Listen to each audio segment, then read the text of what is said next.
তোমাকে 20 টাকা দিয়ে খুশি করতে পারি নাই, কিন্তু আমি তোমাকে 20 লক্ষ টাকা ইনকাম করার রাস্তা করে দিচ্ছি। ঠিক আছে, আপনার মেয়েরে আমি ফেসবুক পেজ খুলে দিব। আমি 2 মাস আছি, আপনার মেয়ে যত ভিডিও বানানো দরকার, যত ভিডিও বানানো দরকার আমরা শিখাই দিব। ও বানাবে, ও বানাই পোস্ট করবে। হ্যাঁ, আর তুমি ওইখানে যাও না, ওই জায়গায় একে তো চিনো, বিশাল মাকে চিনো। তোমার পেজের যা সমস্যা হয় আপা দেখবে।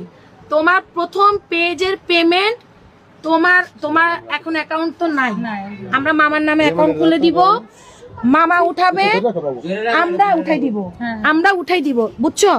তুমি কি ভিডিও বানাবা? এই যে রান্না করতেছ, আপু যেরকম ভিডিও বানায় না, রান্না করতেছি, খাইতেছি, তুমি ভিডিও বানাবা কিরকম জানো? তুমি ফুল বানাচ্ছ, ঘর ঝাড়ু দিচ্ছ। আমার বিশ্বাস তুমি আপুর কাছে 20 টাকা চাইছো, আমি তোমাকে খুশি করতে পারি নাই। উপরে যিনি বসে আছেন, আমি উসিলা, আল্লাহ কিন্তু তোমাকে খুশি করে দিছে। দোস্ত, আমার বিশ্বাস আমি তোমাকে 20 টাকা দিয়ে খুশি করতে পারি নাই, কিন্তু আমি তোমাকে 20 লক্ষ টাকা ইনকাম করার রাস্তা করে দিচ্ছি। ঠিক আছে, তোমাকে 20 টাকা দিয়ে খুশি